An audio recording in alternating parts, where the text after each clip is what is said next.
Good afternoon or good morning, everyone. We're almost on time, so you might be on time, but today you definitely need to be in depth.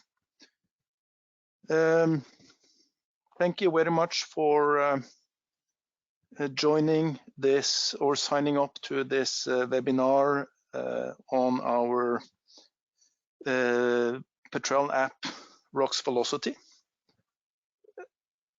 My name is Arne Nordborg, and I'm the Global Business Development Manager for Segal. And together with the product owner of Rocks Velocity, Gaston, we will give you a short intro about Segal and then a live demo of our product, Rocks Velocity. I hope you're all well despite the circumstances, and as part of this, Segal has decided to put together a set of webinars. Some are on specific topics like one of our plugins or how to do different things within our plugins, and others are more generally about our IT solution, GeoCloud. For this particular meeting, we will focus, as mentioned, on Rocks Velocity. It will take about 30 minutes, and afterwards, within 24 hours, you will receive an email with the recording, and it will also be available on our YouTube channel. During the meeting, please feel free to ask questions on our chat in the GoToWebinar chat, and we will reply to questions after the presentation. Segal was established back in 2000 with a focus on generating or delivering general cloud solutions to any kind of business. In 2011, a private equity company called Norvestor invested in Segal, and the focus was moved towards the oil and gas business.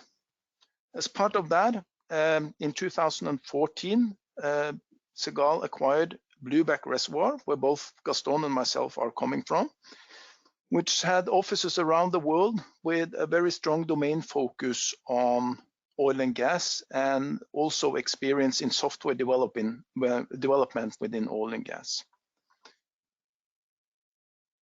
We have grown our revenue over the last years from up to about 800 million NOK in 2018.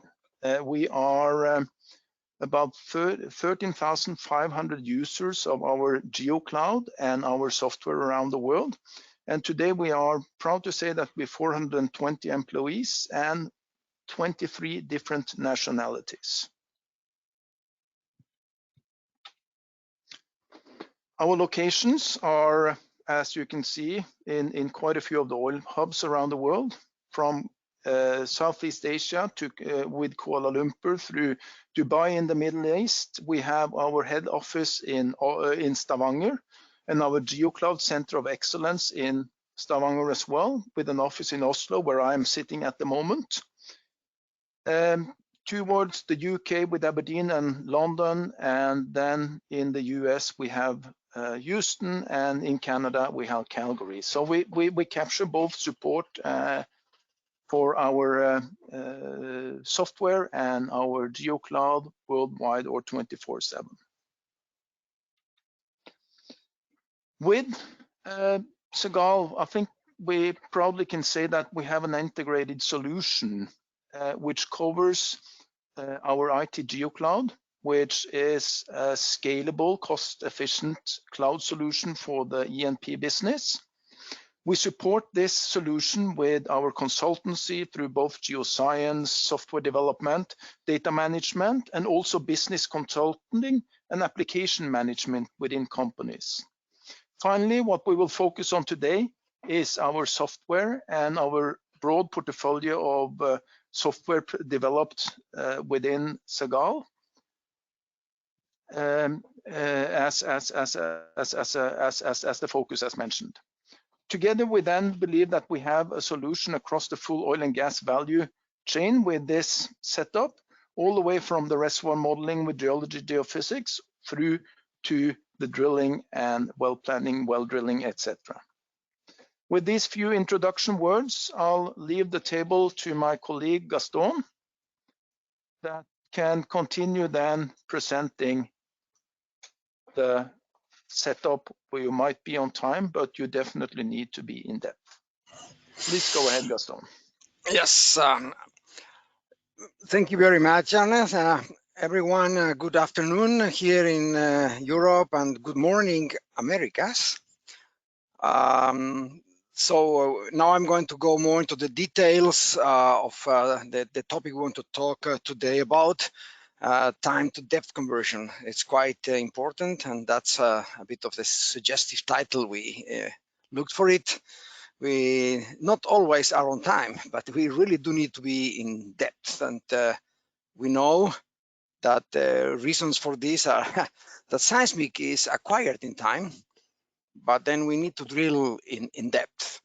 So there is a lot of common problems when it comes to build velocity model. I just enumerated a few of them here.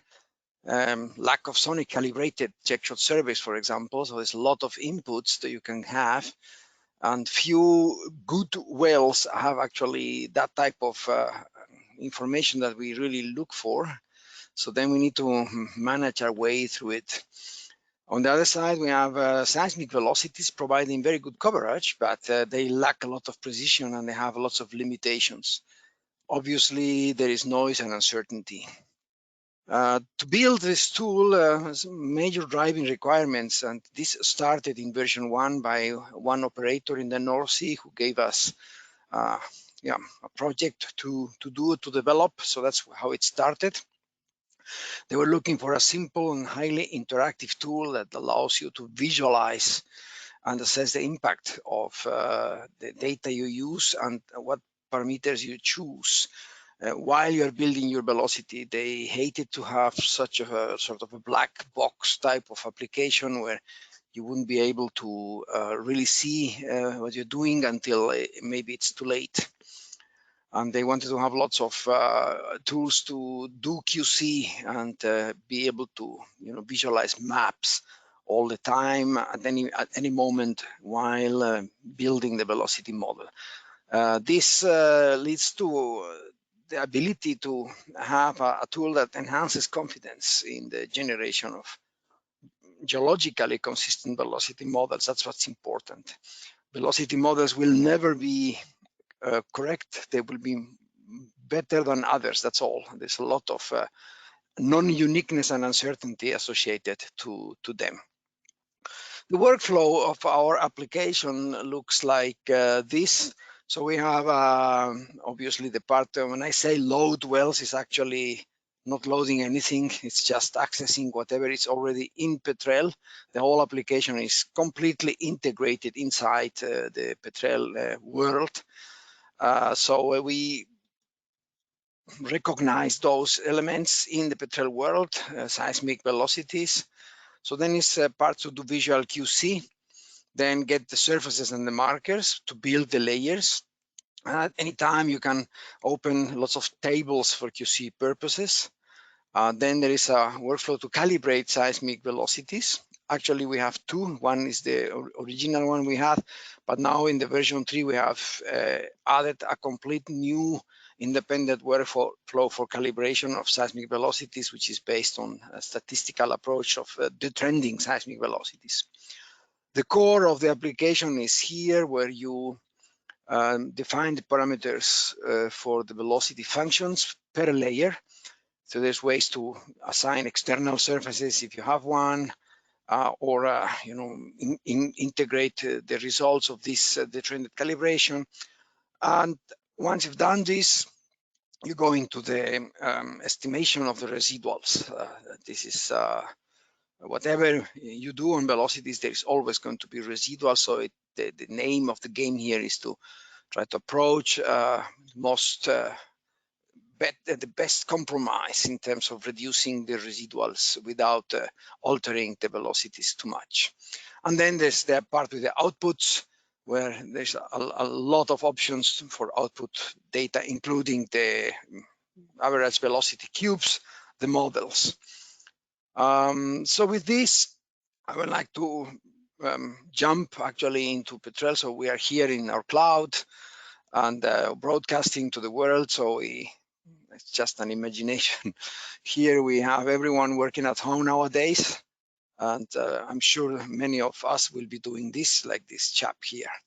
So let me just jump over to Petrille and start this here. For that, I chosen a small example with a few wells, the classic setting, some surfaces to depth convert or domain convert if you want, and some markers.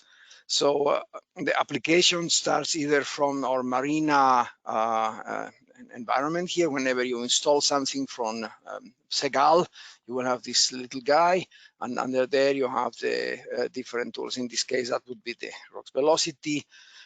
Because the system supports also multiple scenarios, you can create also a Rocks Velocity object from this part as well here. So they would show up in the tree. In this case, I have 3 different scenarios.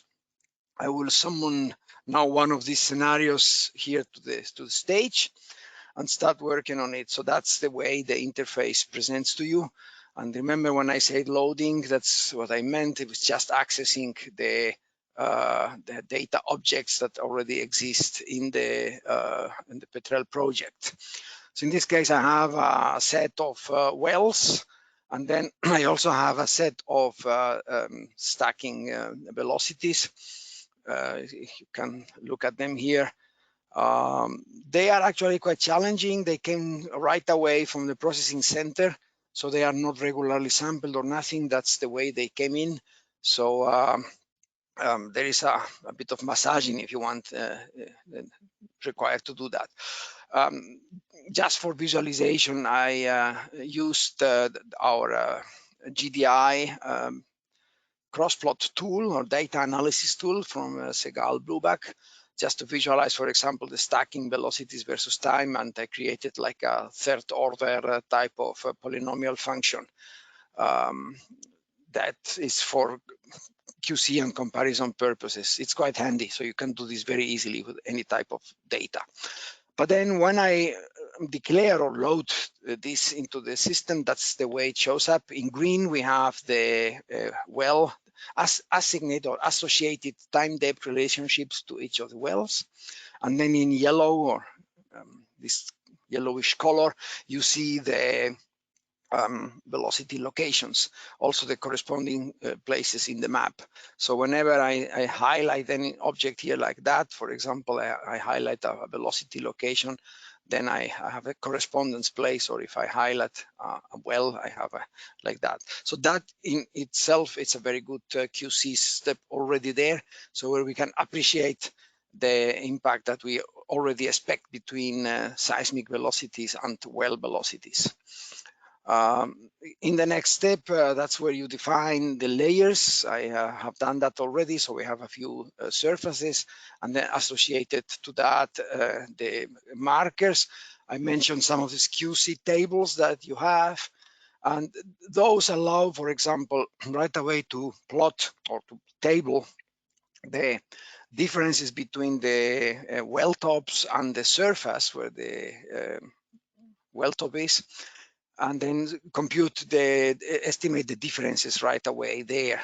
And because we have already that information, we can also estimate the differences in depth. This is just before we have even started to do any depth conversion. But you see, that's sort of the input data. And many people of our clients, they wanted to have that, so and share this type of things with Excel, so you can just cut and paste this easily to Excel, for example. So here we have information about the computed average velocity for that surface and the corresponding average velocity from the seismic. So here, that's one of the aspects to do the calibration. Here I compute a map of factors. This is estimated out of this cross plot, where you have, for example, in this well, you have like a 2,200 meters per second, corresponding to estimated 850 by the well interval. So we have an isotropy value there. By computing those factors for each well, we can then compute a map which we can apply to do the correction. So this would look like in a detail, like in this plot. So in gray, we had the original seismic velocities. After applying the correction factor, we have approached the seismic velocities much closer to the well velocity. And I'm just displaying here now only the information around this little polygon. It's quite handy, so I can, once I define it, I can move it everywhere and have controls everywhere. So it's very easy. Without using the polygon, I see the whole display, which is a lot of information at the same time. That's why I need to be able to reduce that. A few words on the trending workflow. This is quite interesting. As I mentioned, it's very statistical. So here we build a cross plot between the isochron for any of the layers and the corresponding interval velocities from the seismic. This gives us a trend. And then if you imagine this trend line is exactly like this one, then we plot the distance from the trend. And that's the plot that we can generate here. Then we have the residuals out of that. We can go and also apply some smoothing if we want. And at the end, we get the trended, smoothed interval velocity. And the last step would mean that I could also apply a scaling factor if I, again, cross-plot the well velocities versus the seismic interval velocities. And then I get an equation like this one. I can go and produce a scaled interval velocity map out of the seismic velocities. This is a very powerful workflow because it really allows to integrate seismic velocities in a very, very elegant and fast way. So once you save this into the Petrille world, in the next step, you're able also to read them back if you want. This shows now we're in the velocity analysis part. This would be the core of the application where you would go and define what you wanted to do with your velocities for every of the layers. So in the very, very simple case above, one thing is you have a lot of noise in the data coming from the wells, coming from, whatever, check shot calibration, well time and whatnot. But we know we are here in the North Sea. The world is easy and flat. So we know that from the reference datum to the seabed, it's just this constant velocity. So I don't care about it. I just assign it. It's just a constant velocity here. But then go down here, I would have a different story, which is now looking for estimating an interval velocity. Because I have wells and I have seismic, I can combine either both sources and create a combined map, or I could have a look at it and say, okay, what if I only display the interval velocities coming from the wells? So it's a much more, it's a more boring map, less data. So I'm just contouring a few points if you want. But if I do the same map now only with the seismic, obviously we can expect differences and much more noise. So we can then combine both and get a different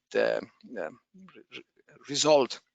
In some cases, again here, you may want, if you want to keep the seismic, for example, may want to go and smooth that interval velocity map, and you would get that type of result. All this is obviously interactive. You see, whenever I'm changing something, I am also getting the immediate response from the system in terms of a map. Assuming I would not like this value here, I would say this is maybe some sort of outlier, just playing some game here. You see the corresponding highlighted value here is a bit too low. So I could say this specific location, I would like to mute it here in this layer. So that's how I've done. The map is recomputed. So then I have that updated. So, and that's the idea it works. So in another layer, I can have a complete different approach. So like in this case, I'm computing a linear increase with depth for this lower layer here around. So it's taking some time to recompute, and then you have the corresponding velocity map for that layer. Additionally, we can display the corresponding residuals as we work, so we can estimate if we could be doing something else to adjust our residuals in a different way. But once we've done that step, imagine we are happy with this.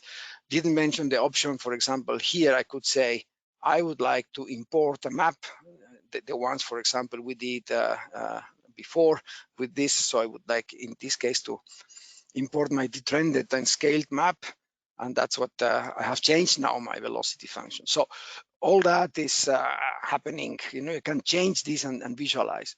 But then once I'm happy with that part, I can go to the depth optimization part, where I start to look at the residuals. And here is again an option where I can build and cross-plot my residuals based on first, in this case, it's where we call the simple mode.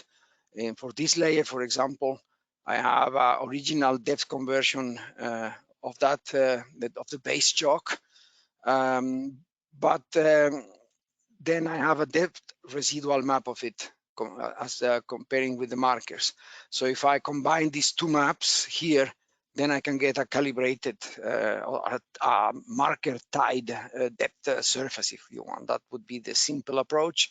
So that is the cross plot of the original residuals as triangles versus the residual, which is very close to zero. In the other mode that we have, we support this, which is called an optimization of the velocity maps per layer to attempt to reduce the residuals. In this case, we are looking at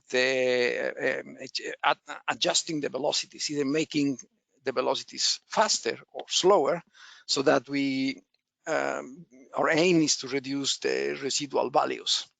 That is a bit more elaborated option, but it's also an alternative way. Finally, we get into the output tab, where there's a lot of options to save data. You could save, for example, logs, velocity logs out of the model building exercise, points for all the depth converted surfaces, for the calibrated and for the velocities. Here, checking this, I would say essentially all the time surfaces that I used as depth converted surfaces. And here is where I can create my velocity model, either non-optimized or optimized. So this takes us now to, let me visualize some of the results that we did. First, that's now in time, but let me go now to depth. So we have some of the results that I generated here.